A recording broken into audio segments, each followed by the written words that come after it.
السلام عليكم بناتي، شلونجن؟ شخبارجن؟ عساكن بخير وسلامة يا ربي.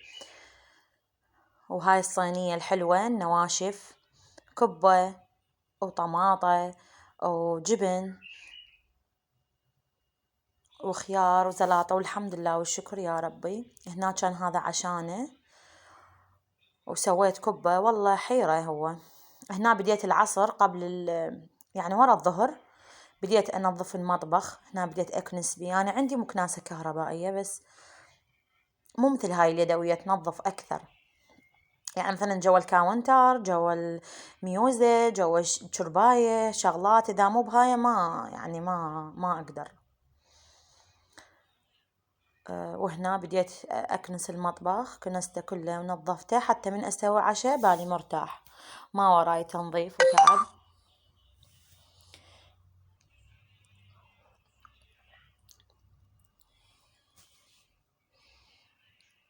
أنا آسفة على هذا المنظر، بس شو تسوي بعد؟ جهال وحلويات وأكباس وبيبسي.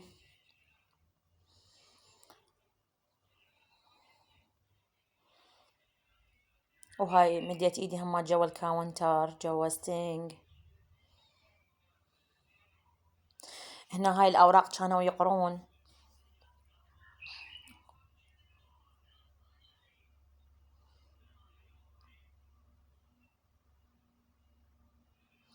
وهنا بعد ما كملت الكنس، هاي النتيجة النهائية.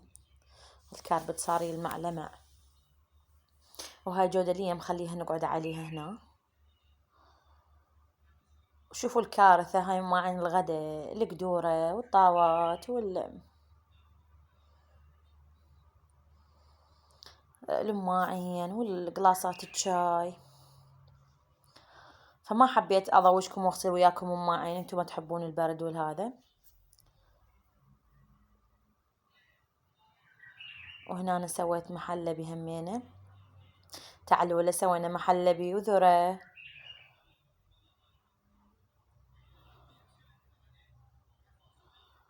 وألف الحمد لله والشكر يا ربي.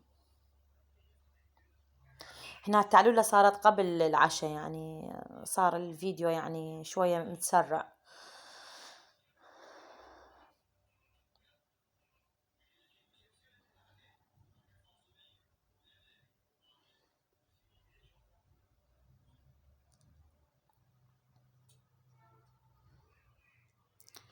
هنا أنا راح أسوي حشوة الكبة وياكم. هنا أنا حمست اللحم.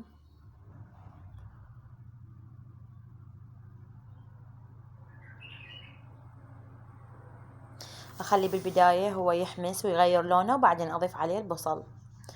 وهنا ضفت عليه البصل. أنا هالأيام كلها استعمل البصل الأخضر، يعني يعطي نكهة كلش طيبة بالأكل عكس اليابس.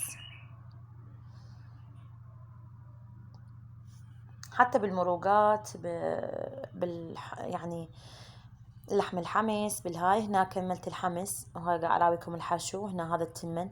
هالمرة ما حبيت اخليها كركم، حبيت اسويها بيضة يعني بدون كركم.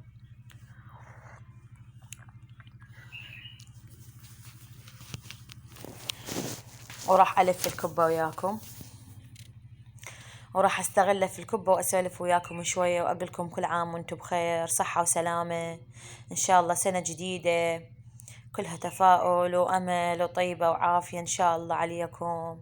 كل اللي ما حقق حلمه إن شاء الله يحققه بهاي السنة. اللي ما عندها ذرية إن شاء الله يرزقها بالذرية الصالحة يا رب العالمين. وهنا أنا راح ألف الكبة.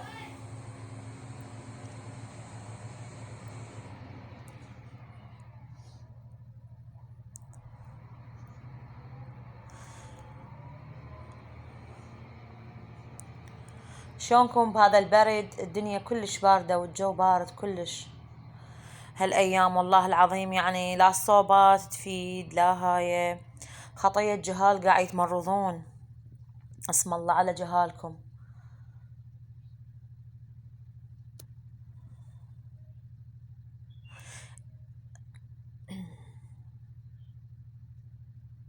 احنا الكبة نحبها كلها بالطول، يعني الكبة نحبها كلها بالطول، من يعني ما نسويها هاي الأقراص العريضة، لأن زوجي الجهال كلهم يحبوها هيك، بس أنا هاي الأقراص العريضة عندي ابني ما ياكل لحومات أو يعني سمج دجاج لحم أبد ما ياكله، فأسوي له دائرية حتى أعرفها إنه هي ما بيها حشو، بس التمن أسوي أقراص وأعبعبه وبعدين أقلي اللي هي يقسب وياكله، ويا الصمون يسوي لفات، وإنما ذابي لحم ما ياكله أبد. وأتمنى تشتركون بقناتي، وأكون ممنونة من عندكم، والله إن شاء الله ينطيكم الصحة والعافية يا رب العالمين. واللايك يرفع القناة، يرفع الفيديو على مود يظهر على اليوتيوب أكثر. وأشكر كل من تعلق لي، والله يعطيها الصحة والعافية إن شاء الله.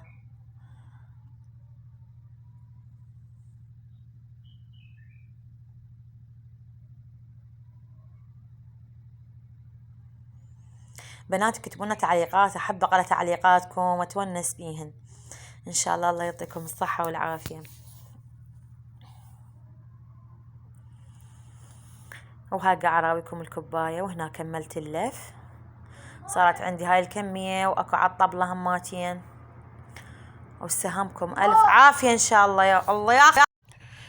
وهنا كملت لف وقاع أقلي الكبة للعشاء. والله حيرة العشاء حيرة، واحد يحتار شي يسوي، فأنا كان عندي لحم مثروم قررت أسوي كبة، وقليت وياها طماطة، وهاي اللي قلت لكم بدون حشو.